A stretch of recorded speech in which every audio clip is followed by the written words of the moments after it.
Hello friends, स्वागत है हमारे यूट्यूब चैनल पर। आज हम पढ़ने जा रहे हैं कूलम्ब्स लॉ। कूलम्ब्स लॉ को ये बारे हमसे देखेंगे कि क्या कूलम्ब्स लॉ, क्या नियम दिए हैं कूलम्ब्स, वो हमसे समझेंगे। और कूलम्ब्स का क्या लिमिटेशन है उसके बारे में देखेंगे। कूलम्ब्स लॉ का क्या लिमिटेशन है, क्या सीमा है, उसके बारे में देखेंगे। आज हम जो भी पढ़ेंगे एक एक लाइन आपके माइंड में एकदम ठूस देंगे आपको। तो फ्रेंड्स बने रहें। अगर जो आप विश्वास नहीं है शुरू से लेकर अंत तक देखिए, आपको हर लाइन का हर पॉइंट आपको याद होकर ही रहेगा। तो फ्रेंड्स बने रहें। आज देखिए फर्स्ट लाइन है लिमिटेशन ऑफ कूलम्ब्स लॉ, यानी कूलम्ब्स लॉ का लिमिटेशन क्या है उसके बारे में आज सीखेंगे। देखिए यहाँ पर लिखा हुआ है it is valid only for point charge. ये केवल पॉइंट चार्ज पर वैलिड है। देखिए ये पॉइंट है, ये पॉइंट है, ये Q1 है, ये Q2 है। तो ये पॉइंट चार्ज पर ही वैलिड है। फर्स्ट ये सीख लिए, हो गया वैलिड है केवल पॉइंट चार्ज पर। पॉइंट चार्ज पर ही वैलिड रखना है इसको। अब देखिए it is not valid when the separation between two charges is less than 10⁻⁹। ये देखिए ये जो है 10⁻⁻, यानी दो चार्ज के बीच का सेपरेशन, दो चार्ज के बीच का अंतर जो होता है 10⁻⁹। अगर 10⁻⁹ से कम हुआ तो ये चार्ज कूलम्ब्स लॉ फॉलो नहीं करेगा। तो फ्रेंड्स कम से कम इतना होना चाहिए। तो आज देखते हैं फिर यहाँ पर difference between gravitational force and electrostatic force. Gravitational force और इलेक्ट्रोस्टैटिक फोर्स के बारे में आज हम सीखते हैं कि ये क्या अंतर है, क्या डिफरेंस है, उसके बारे में हम देखते हैं। तो देखिए यहाँ पर देखिए लिखा हुआ है ग्रेविटेशनल फोर्स में मासेज, 4 मासेज, यानी ये मास ग्रेविटेशनल फोर्स में कम से कम मास होना चाहिए, यानी 2 बॉडी होना चाहिए। ये जैसे ये बॉडी है और ये बॉडी है, ये M1 मान लेते हैं, ये M2 मान लेते हैं। कम से कम ये दोनों के कम से कम ये जो है बॉडी होना चाहिए, ये दोनों बॉडी होना चाहिए, कम से कम 2 बॉडी होना चाहिए। ये मास होना चाहिए, यानी द्रव्यमान होना चाहिए बॉडी में। अब देखते हैं इलेक्ट्रोस्टैटिक फोर्स में ये चार्ज है, और इसमें बताया जा रहा है इलेक्ट्रोस्टैटिक फोर्स में जब तक कि किसी बॉडी में चार्ज नहीं होगा तो इलेक्ट्रोस्टैटिक फोर्स नहीं लगेगा। तो इसमें चार्ज होना चाहिए, यानी ये चार्ज है, ये चार्ज है, यानी ये Q1 है, ये Q2 है। ये दोनों के बीच का या तो अट्रैक्शन होगा या तो रिपल्सन होगा, यानी ये चार्ज होना चाहिए, कम से कम 2 चार्ज होना चाहिए, 2 पॉइंट चार्ज होना चाहिए। अब हम आगे देखते हैं, ये लिखा हुआ है गिवन बाय न्यूटन्स। ये न्यूटन्स के द्वारा दिया गया है, न्यूटन्स महोदय के द्वारा दिया गया है।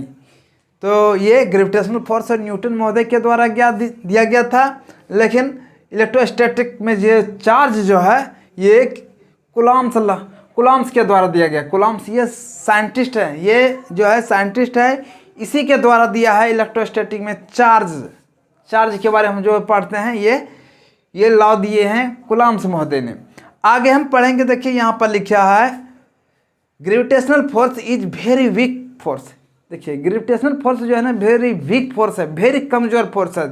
समझ लीजिए एक बूढ़ा है, वो जो है कोई काम अगर बूढ़े आदमी को दीजिएगा काम करने के लिए तो जो वो पूर्ण एफिशिएंसी के साथ नहीं कर पाता है। वो जब भी करेगा तो अपने लिमिट, अपने जो एज के अनुसार ही वो काम कर पाता है, एकदम कमज़ोर टाइप से काम कर पाएगा, बहुत कम कर पाएगा। लेकिन ये देखिए ये electrostatic force very strong force है, हमारे जैसे युवा की तरह है। ये जो है जो चाहेगा, जो दीजिएगा काम करने के लिए वो काम करने के लिए तैयार हो जाता है। जैसे युवा को जो भी काम करने दे दीजिए वो तैयार हो जाता है, जैसा भी काम हो वैसे काम करने के लिए तैयार हो जाता है। तो फिर आगे देखते हैं। आगे देखिए यहाँ पर gravitational force always attractive nature होता है। देखिए ग्रेविटेशनल फोर्स जो है ना हमेशा अट्रैक्टिव नेचर होता है, आकर्षित करने वाला होता है। तो ये जो है 2 बॉडी के बीच जो है अट्रैक्शन करता है। जैसे कहा जाता है छोड़ेंगे ना तेरा साथ और साथ ही मरते दम, यानी 2 बॉडी के बीच अट्रैक्ट होना चाहता है, कभी छोड़ना नहीं चाहता है, हमेशा अट्रैक्ट होना चाहता है।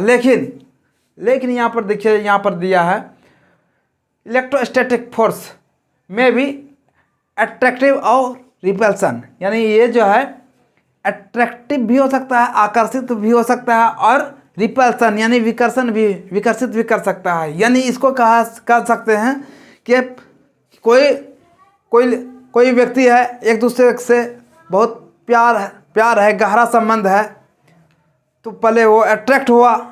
अगर वही किसी कारण से झगड़ा हो गया तो वो क्या हो जाता है, उस आदमी से दूर चल जाता है, उस व्यक्ति से दूर चल जाता है। इसलिए कहा जाता है कि जा बेवफा जा, है प्यार नहीं करना। यानी यहाँ पर जब अट्रैक्शन होने के बाद किसी कारण से झगड़ा हो गया तो वो जो है ना एक दूसरे से नफरत करने लगता है। तो वो समझिए एक ये जो है ये प्लस चार्ज ये क्या कर सकता है, ये अट्रैक्शन तो करेगा नहीं, वो रिपल्सन होने लगता है। और जब यही प्लस रहेगा माइनस रहेगा, एक नॉर्मल रहेगा, यानी एक पॉजिटिव रहेगा, एक निगेटिव रहेगा, तो देखिएगा एक दूसरे को अट्रैक्ट कर सकता है। तो यहाँ पर अट्रैक्शन और रिपल्सन दोनों का काम करता है। तो फिर आगे देखिए यहाँ पर क्या लिखा हुआ है, ये देखिए gravitational force independent of the medium in which the two masses are plus. यानी दो बॉडी जब कहीं पर भी, जैसे यहाँ पर ये है, दो बॉडी जो है ये मीडियम पर डिपेंड नहीं करेगा। ये समझिए ये साधु बाबा है, ये साधु बाबा कहीं पर भी ये चल जाएगा ना, अपना रूल, अपना जो है नियम, अपना रूल और नियम जो है ना अपने अनुसार करेगा, कहीं पर भी चल जाए। लेकिन जैसे ही ये इलेक्ट्रोस्टैटिक फोर्स जो है कहीं चल जाए, ये मीडियम पर डिपेंड करेगा, ये मीडियम पर डिपेंड करेगा।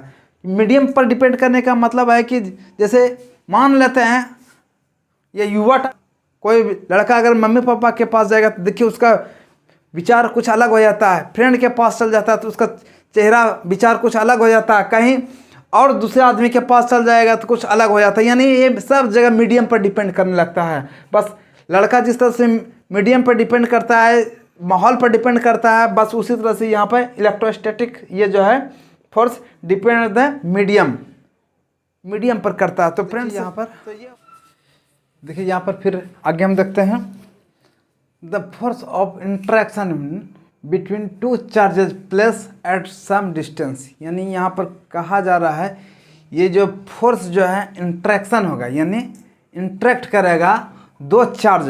यानी मान लेते हैं ये पॉइंट एक चार्ज हुआ, दूसरा ये चार्ज हुआ, इंट्रैक्शन करेगा। मान लेते हैं ये Q1 हुआ और ये Q2 हुआ। ये जो कुछ डिस्टेंस पर रखा हुआ है चार्ज, दो चार्ज, ये पॉइंट चार्ज है, ये रखा हुआ है, तो यहाँ पर इंट्रैक्शन होने वाला है। तो देखिए यहाँ पर क्या लिख रहा है, directly proportional to the product of the magnitude of the two charge. यानी इस दोनों के बीच जो है ना फोर्स जो लगेगा डायरेक्टली प्रोपोर्शनल, यानी ये फोर्स जो है, ये चार्ज जो है, ये दो चार्ज के बीच प्रोपोर्शनल फोर्स लगने वाला है। जैसे हम लोग जानते हैं कि ग्रेविटेशनल फोर्स में हम लोग इस तरह से पढ़ते हैं, दो मास जिसको बोलते हैं ये M1 और ये M2, ये बोलते हैं इस दोनों के बीच का अट्रैक्शन जिस तरह से होता है, जिस तरह से ये दोनों बॉडी एक दूसरे को अट्रैक्ट करता है, ये इसको अट्रैक्ट करता है, ये इसको अट्रैक्ट करता है, तो वही यहाँ डायरेक्टली प्रोपोर्शनल होता था, M1 M2 होता है, और इसके बीच का डिस्टेंस जो है जितना नज़दीक आएगा उतना अट्रैक्शन होगा ज़्यादा। तो यहाँ पर बस उसी तरह से यहाँ पर जो है ये चार्ज के बीच का अट्रैक्शन हो रहा है। ये चार्ज दो चार्ज के बीच का या तो अट्रैक्शन होगा या तो रिपल्सन होगा। तो यहाँ पर देखा जा रहा है, यहाँ पर यह बताया directly proportional to product of the magnitude of two charge. यानी ये चार्ज का जो है ना मैग्नीट्यूड यहाँ पर देखिए ये प्रोपोर्शनल हो रहा है, ये दो चार्ज के बीच का मैग्नीट्यूड जो है, यहाँ पर देखिए ये मैग्नीट्यूड यहाँ मोड लगाया हुआ है, Q1 का मोड और फिर Q2 का मोड, ये मोड लगाया गया है क्योंकि ये बॉडी इधर या तो इधर अट्रैक्ट करेगा या तो ये इधर अट्रैक्ट करेगा, यानी ये दोनों के बीच का अट्रैक्शन होगा। तो अगर मान चले अगर ये बॉडी इधर जाएगा तो पॉजिटिव हो जाएगा और इधर जाएगा तो इधर अट्रैक्ट करेगा तो निगेटिव हो जाएगा। ये बॉडी यानी ये चार्ज इसको अट्रैक्ट करेगा तो वो निगेटिव हो जाएगा, निगेटिव फोर्स दिखाना पड़ेगा। और ये जो है इधर इसको अट्रैक्ट करेगा तो ये पॉजिटिव फोर्स दिखाएगा। तो यहाँ फोर्स हमको फोर्स दिखाने के लिए तो सबसे पहले हम ये चार्ज पर हमको ना बताना है। तो ये चार्ज के लिए जो है यहाँ पर मोड के रूप में बताया गया है। मोड पर मोड अगर लगा देंगे तो ये जो है यहाँ पर प्लस भी रहेगा माइनस भी रहेगा, तो मोड लगाने के बाद जो है ना वो प्लस में आ जाता है, यानी मैग्नीट्यूड बन जाता है ये पे। इस तरह से हो गया। अब फिर देखिए बताया गया inversely proportional to square of the distance between them, यानी इन्वर्सली प्रोपोर्शनल बताया जा रहा है। इन्वर्सली प्रोपोर्शनल वो भी क्या है, स्क्वायर। ये दोनों के बीच का जो है, इस दोनों के बीच का अट्रैक्शन जो होगा जैसे जैसे कम होगा, जैसे जैसे इस दोनों के बीच की दूरी डिस्टेंस कम होगा उतना ज़्यादा अट्रैक्शन होगा। हम जानते हैं यहाँ पर ये अगर बढ़ेगा यानी डिस्टेंस बढ़ेगा फोर्स घटेगा।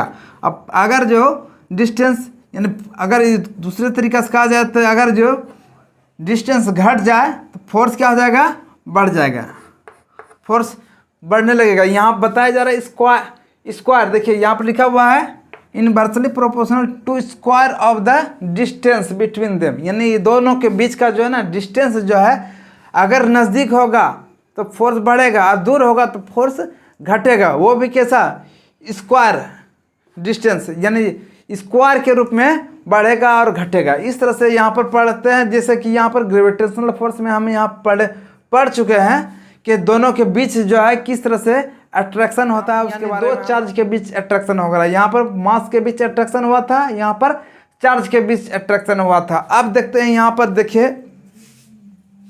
यानी ये जो है कंबाइनिंग इक्वेशन, ये दोनों के बीच जो है ना आप कंबाइनिंग करेंगे तो देखिए ये फोर्स और ये फोर्स दोनों फोर्स सेम है, इसलिए ये दोनों क्या होगा, सेम होगा। इसको हम इस तरह से दिखा सकते हैं Q1 Q2 बाय ये R स्क्वायर है, इस तरह से हम दिखा सकते हैं। अब देखिए ये जो है प्रोपोर्शनल को हटाएंगे तो कांस्टेंट K लाना पड़ेगा यहाँ पर, तो फोर्स के Q1 Q2 bye R square. ये क्या है, K कांस्टेंट है, ये K क्या है, कांस्टेंट है। देखिए ये जो है K कांस्टेंट है। मेरा यहाँ तक काम हो चुका। ये चार्ज 1 चार्ज, ये 2 दूसरा चार्ज है, ये दोनों के बीच का डिस्टेंस हुआ और ये फोर्स लगा, और ये जो है K क्या है, कांस्टेंट है, K कांस्टेंट है। इस तरह से हम लोग पढ़ चुके हैं। देखिए इसके बदले में हम इस तरह से भी कह सकते हैं K = 1/4 पाई एप्सिलॉन। इसके बदले में हम इसका भी उपयोग कर सकते हैं, ये इसको हम एप्सिलॉन भी बोल सकते हैं, परमिटिविटी। इसको हम जो है फिर आगे हम देखेंगे ये इसको क्या कहते हैं। एप्सिलॉन होता है epsilon not plus relative epsilon, यानी ये प्लस ये, इसके बदला में हम इसका ये दोनों का यूज कर सकते हैं। हम आगे हम देखेंगे अच्छी तरह से इसको क्या कहते हैं, ये रिलेटिव किससे रिलेशन करता है, किससे रिलेटिव है, किससे संबंध है, उसके बाद देखिए अभी हम पढ़े थे K = 1/4 पाई एप्सिलॉन। इसको एप्सिलॉन पढ़ेंगे, एप्सिलॉन इसको पढ़ेंगे। अब देखिए एप्सिलॉन = होता है एप्सिलॉन = होता है epsilon naught into epsilon R, epsilon naught into epsilon R. देखिए यहाँ एप्सिलॉन को क्या हम बोलते हैं, यहाँ पर देखिए प्रीमिटिविटी ऑफ मीडियम, क्या बोलते हैं इसको, प्रीमिटिविटी ऑफ मीडियम बोलते हैं इसको एप्सिलॉन को। और एप्सिलॉन नॉट को बोलेंगे प्रीमिटिविटी ऑफ फ्री स्पेस। ये जब फ्री स्पेस रहेगा तो आप इसको बोलेंगे प्रीमिटिविटी ऑफ फ्री स्पेस रहेगा तो इसको एप्सिलॉन नॉट बोलेंगे। क्या बोलेंगे, एप्सिलॉन नॉट।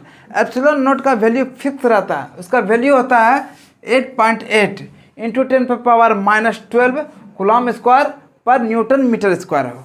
ये वैल्यू फिक्स होता है, यानी 8.8 × 10⁻⁻12 12 कूलम न्यूटन मीटर स्क्वायर। एक दो बार पढ़ लीजिएगा तो इसको ऐसे याद हो जाएगा। तो फिर आगे हम देखते हैं ई आर यानी एप्सिलॉन आर, इसको हम बोलेंगे रिलेटिव परमिटिविटी। इसको हम रिलेटिव परमिटिविटी होते हैं, इसका वैल्यू फिक्स नहीं होता है। तो देखिए यहाँ पर कुछ वैल्यू लिखे हैं, देखिए ये रिलेटिव परमिटिविटी है, इसका ये जो है मीडियम पर डिपेंड करता है। ये जो है वैल्यू मीडियम का यानी मीडियम पर डिपेंड करता है। मीडियम पर देखिए यहाँ जैसे यहाँ पर एयर में आएगा तो इसका कुछ रुतबा ही अलग हो जाता है, और जैसे ये अगर वाटर में आ जाएगा तो ये 80 हो जाएगा, और जैसे ये कंडक्टर में आएगा तो उसका वैल्यू इन्फिनिटिव हो जाएगा। इसका वैल्यू इन्फिनिटिव हो जाएगा। किसका? ये रिलेटिव परमिटिविटी का। इसका वैल्यू मीडियम पर डिपेंड करता है। तो अब एक थोड़ा सा हम उसके बारे में कुछ लिख लेते हैं, देखते हैं कि कैसे कैसे कहाँ पर डिपेंड क्या करता है, उसके बारे में हम देखेंगे। तो यहाँ लिखे हैं if change in the air medium, यानी एयर मीडियम में रहेगा तो उसका कैसा होगा उसके बारे में हम देखते हैं। एयर मीडियम में रहेगा तो किस तरह से रहेगा, फोर्स किस तरह से रहेगा, force equal to F equal to लिखेंगे K Q1 Q2 by R square. ये हम पहले पढ़ चुके हैं। तो देखिए अब यहाँ पर क्या करेंगे, ये के का वैल्यू हम अभी पढ़े हैं, के का वैल्यू लिखते हैं 1/4 पाई एप्सिलॉन लिखे थे। उसके बाद यहाँ पर देखिए Q1 into Q2 by R square, इस तरह से है। अब देखिए यहाँ पर इसका एप्सिलॉन का पहले हम पढ़ चुके हैं, epsilon equal to epsilon naught into epsilon R. इसके बारे में हम अभी पढ़ चुके हैं। अब देखिए यहाँ पर इसके स्थान पर हम ये लिख लेते हैं 1/4 पाई एप्सिलॉन के, इसके बदला में इसको लिख लेते हैं epsilon naught into epsilon R into Q1 into Q2 by R square. इस तरह से हुआ। देखिए इसका वैल्यू एयर में रहेगा तो उसका वैल्यू हम जानते हैं, एयर में रहेगा तो उसका वैल्यू 1 होता है। देखिए यहाँ पर दिया हुआ है एयर में रहेगा तो 1 रहेगा, तो यहाँ पर इसके स्थान पर अगर 1 लिखेंगे तब क्या होगा,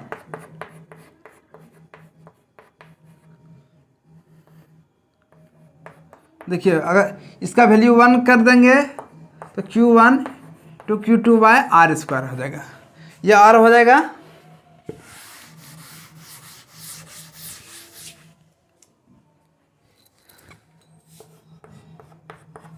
तो हम लिखेंगे तब इसको 1 से अगर इसमें मल्टीप्लाई हो जाएगा, गुना हो जाएगा तो क्या हो जाएगा 4 pi epsilon naught into Q1 Q2 by R square.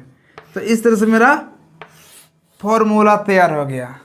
Formula इसमें ये फॉर्मूला तैयार हो गया। ये इसमें जो है ना साइन कुछ अभी लेना नहीं है, जब वैल्यू जैसे आएगा उस समय हम इसमें साइन लेंगे। तो अभी यहाँ तक मेरा काम हो गया। F equal to 1/4 pi epsilon naught Q into Q1 into Q2 by R square. तो ये हो गया। अब हम फिर आगे हम देखते हैं इसके बारे में। वैल्यू 1/4 पाई एप्सिलॉन नॉट, इसका वैल्यू होता है 9 इंटू 10⁻9 न्यूटन मीटर पर कूलम स्क्वायर। ये आपको याद रखनी है, आप ये याद ज़रूर कीजिएगा, बहुत ही इम्पोर्टेंट है। इस पर कई तरह के क्वेश्चन आने वाला है। डायरेक्ट इसके स्थान पे इसको रख दीजिएगा, काम बन जाएगा। फिर इसका देखिए ये वैल्यू जैसे एयर में रहेगा तब इसका देखिए यहाँ पर ये पॉइंट ये फॉर्मूला आप पढ़े होंगे, अभी पढ़े हैं के Q1 Q2 upon R square, ये आप पढ़े हैं। इसके स्थान पे अगर ये रख दिया जाए तो बहुत आसान हो जाता है काम। तो इसको जो है आप इस तरह से ये पुट कर दीजिएगा, के स्थान पे ये रख दीजिएगा, यानी ये रख दीजिएगा, तो आपका काम फाइनल हो जाएगा। अब जो है कुछ जो है मान चलें if charges is in medium, अगर मीडियम में रहेगा तब कैसे कैसे होगा उसको देखेंगे। देखिए यहाँ पर लिखते हैं F इक्वल टू होता है K Q1 into Q2 upon R square. ये आप पढ़े हैं, अभी पढ़ाए हैं। अब देखिए यहाँ पर थोड़ा सा इसके स्थान पे हम ये लिख सकते हैं 1/4 pi epsilon not, sorry epsilon, ये हम पहले पढ़ चुके हैं, into Q1 Q2 by R square पढ़े हैं। अब इसके स्थान पे हम इस तरह से लिख सकते हैं 4 pi epsilon naught into R into Q1 Q2 by R square.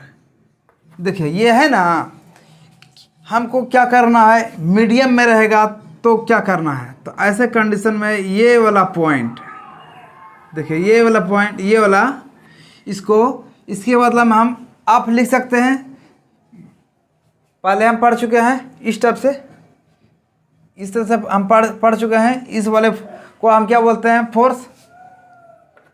तो हम लिख सकते हैं यहाँ पर F, अगर एयर में रहेगा तो यहाँ एयर लिख देते हैं। अब बच गया मेरा एप्सिलॉन आर, इस तरह से हो गया। अगर मान लेते हैं ये पॉइंट को 10, इसका ये 10 न्यूटन मान लेते हैं, इसका अगर 2 मान लेते हैं, इसका 2 मान लेते हैं, तब देखिए क्या होगा, 10 न्यूटन बाय 2 यानी कितना हो गया, 5 न्यूटन हो गया। हम जानते हैं एक और पॉइंट, अगर जो एयर मीडियम में जो है, ये एयर मीडियम में रिलेटिविटी में, ये एयर मीडियम में ज़्यादा होता है, 1 से ज़्यादा होता है, वैक्यूम में 1 से कम होता है इसका वैल्यू। ये हमें याद रखना है। एयर मीडियम में रिलेटिविटी जो है ना 1 से ज़्यादा होता है, लेकिन वैक्यूम में उससे कम हो जाता है। तो इस तरह से आज फ्रेंड्स इतना आज रखते हैं। अगले वीडियो में हम इसी पर रिलेटेड कुछ न्यूमेरिकल बनाएंगे, तो बने रहे हमारे यूट्यूब चैनल पर। तो फ्रेंड्स आज इतना तक ही रखते हैं। अगर आपको पसंद आए तो लाइक और सब्सक्राइब ज़रूर कीजिएगा। Thank you friends.